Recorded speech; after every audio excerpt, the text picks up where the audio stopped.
You're not going to believe this, but both Justin Bieber and Selena Gomez mention the same highway in their songs. And not just once, it's starting to feel like way more than a coincidence. Fans were quick to notice some lyrics seem to point right back to Selena. The words, the images, even subtle shoutouts like a nod to her favorite perfume. Hard to miss if you followed their history. But what really made people stop and talk? They both mentioned the same road, the same highway. Not to mention the repeated phrases, similar imagery, and the timing of their album releases, one dropping around the other's birthday month. Could this all be random? That's what we're digging into today. And once you hear it all, you might not see it as random anymore. Let's start with Highway 405. It's a well-known road in Los Angeles. But here it might be more than just a backdrop. Justin named an entire song after it on his latest album, Swag. In the track titled 405, he sings about driving down the freeway with someone in the passenger seat. He paints a picture of a glowing sunset, intense eye contact, and how distracted he is by the person beside him, so much so it might make him crash. The lyrics are emotional, vivid, and seem to capture a memory frozen in time. Now rewind a few years. Selena had already mentioned the 405 in her song Camouflage, but her version is much more emotional and lonely. She sings about driving alone on the same road, reflecting on fragile moments and feelings she never got to express. Her lyrics talk about pain, about not being able to share what she felt because it might not have mattered. That's a huge contrast to Justin's more intense and romantic version. And yet, they're both centered around the exact same road. That's not the kind of detail artists just throw in without a reason. It's specific and it feels shared. But wait, we're just getting started. Let's talk about Daisies. This song, also from Justin's Swag album, has gotten a lot of attention, and for good reason. It's full of lyrics and symbols fans believe are tied directly to Selena. If someone loves you or not, that's a pretty iconic image. Selena used it in her song Round and Round, where she sang about plucking petals and watching them fall while waiting for love. Justin's version sounds like a response to hers. He sings, "Do you love me or not?" and talks about how confused he is. The meaning is the same. The metaphor is almost identical. The only thing that's changed is the voice and the time, and it's not just the lyrics. Two daisies for years. Her favorite perfume is called Daisy. She's been seen wearing daisy flowers in her hair during her Revelation era. Even her dog is named Daisy. These aren't coincidences. These are details only someone close to her would pick up on and reference in such a layered way.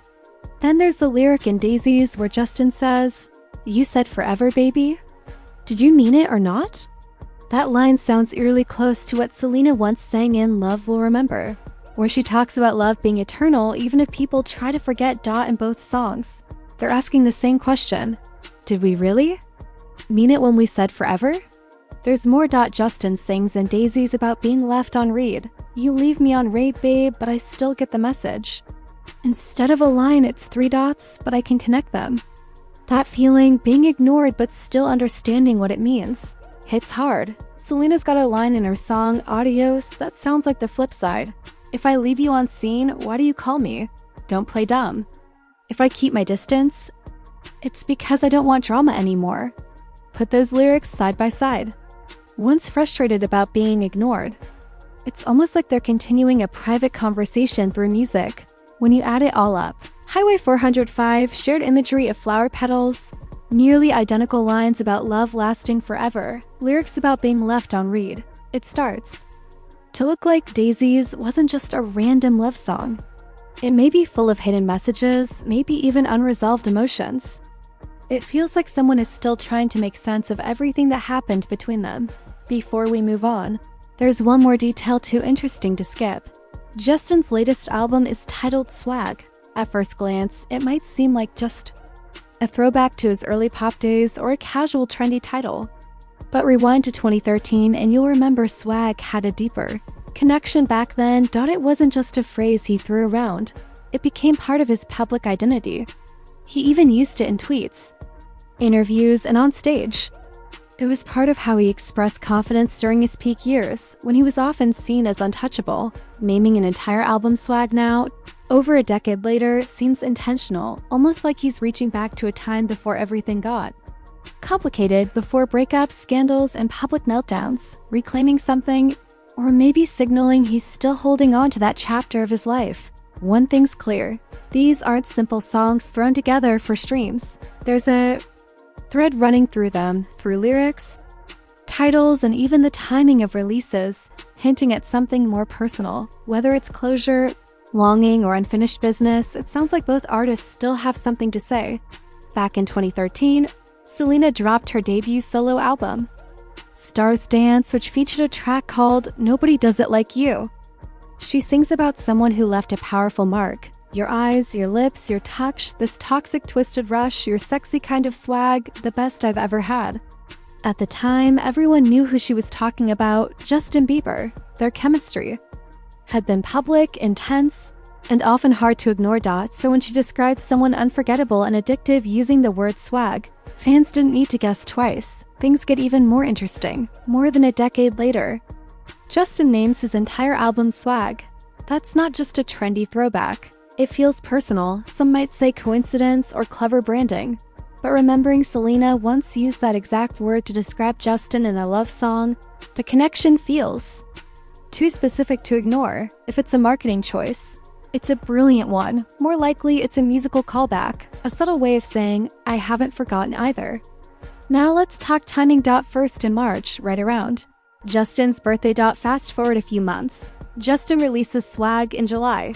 Selena's birthday month. These aren't just any projects. They're two of the most emotional, confessional works either of them has released in years. Yet both dropped during months representing the other person.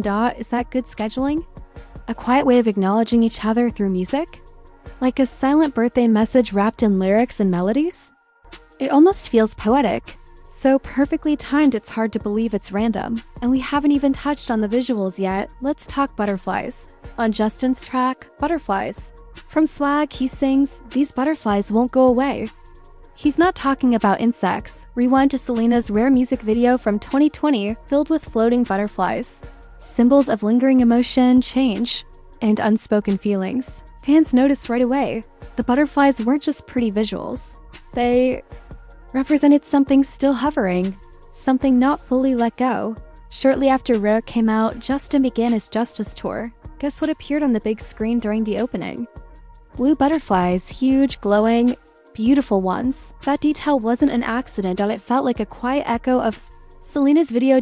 When two people with a deep shared past use the same symbol for the same feelings months apart, it starts to feel like something more. Maybe inspiration, maybe subconscious, or maybe another silent message exchanged through their art. Here's something only hardcore fans caught. Selena released a track called Talk.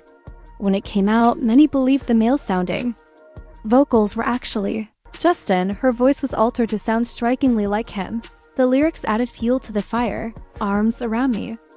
I need to feel your touch. I'm feeling kind of lonely. Like Justin. It felt like something he might say. Fans were split. Some were convinced it was a secret collaboration or a hidden message. Others thought it was coincidence. Then Justin did something similar on his track, Yukon. He dramatically shifted his voice, higher, more delicate, almost androgynous. He sang far from his usual style. So much so, some listeners didn't recognize him at first. Like Selena's Talk. Fans wondered why he changed his voice so much. Was it experimentation? A way to mirror Selena? Hard to say, but it adds yet another layer to their long list of strange parallels. Add it all up. 405 freeway references. Flower petals, daisies, and round. Shared butterfly imagery. Matching birthday month releases, vocal style echoes. Even Selena's dog named Daisy. It starts to feel like all these songs and symbols connect. They tell a story. Maybe it's not about wanting to get back together. Maybe it's about how strong memories live on in music. How something unfinished becomes part of the art. How even when two people move on, they leave messages in their work that say, you mattered. Even if the words aren't spoken aloud, they show up in lyrics, visuals, and timing. Maybe it's not about love anymore. Maybe it's about remembering what love felt like and how deeply it changed them. Music becomes the only safe place to express what's still unspoken. So, what do you think? Which connection caught you off guard? Butterfly imagery, shared use of swag, birthday month releases, or the vocal tricks that had people second-guessing who was really singing? Do you think Justin intentionally layered these meanings into swag? Or are fans just connecting dots that shouldn't be connected? Let me know in the comments if you enjoy this kind of slow burn mystery unraveling through music. Hit like, subscribe, and turn on the bell. Because in the next video, we've got even more clues and connections that didn't make it into this one. And they might change how you see this whole story. Missed our earlier video breaking down the first batch of coincidences? Click the link right here and catch up. Trust me, it's worth it.